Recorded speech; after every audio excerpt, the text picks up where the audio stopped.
സിംഹത്തിന് പറ്റിയ അമളി. ഒരിക്കൽ ഒരു സിംഹം ഇര തേടി നടക്കുകയായിരുന്നു. സിംഹം ഒരു തടിയൻ മുയൽ ഉറങ്ങിക്കിടക്കുന്നത് കണ്ടു. സിംഹത്തിന് വലിയ സന്തോഷമായി. ഉറങ്ങുന്ന തടിയൻ മുയലിനെ കടിക്കാനായി സിംഹം ഒരുങ്ങി. അപ്പോഴാണ് ഒരു മാൻ അതിലെ ഓടുന്നത് സിംഹം കണ്ടത്. കുറച്ചുകൂടി വലിയ ഇരയാണല്ലോ മാൻ, അതിനെ പിടിച്ചു കളയാം. സിംഹം മാനിനു പുറകെ ഓടി.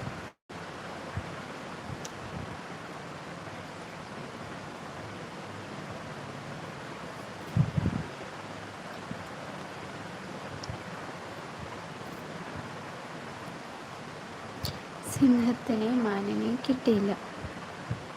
ഓടിത്തളർന്ന സിംഹം മുയൽ കിടന്നിടത്തേക്ക് വന്നു. അപ്പോഴോ മുയലില്ല. മുയൽ ഉണർന്ന് ഓടിപ്പോയിരുന്നു. വിശന്നു വലഞ്ഞ സിംഹം ഓർത്തു, മുയൽ മതിയായിരുന്നു. മാനിൻ്റെ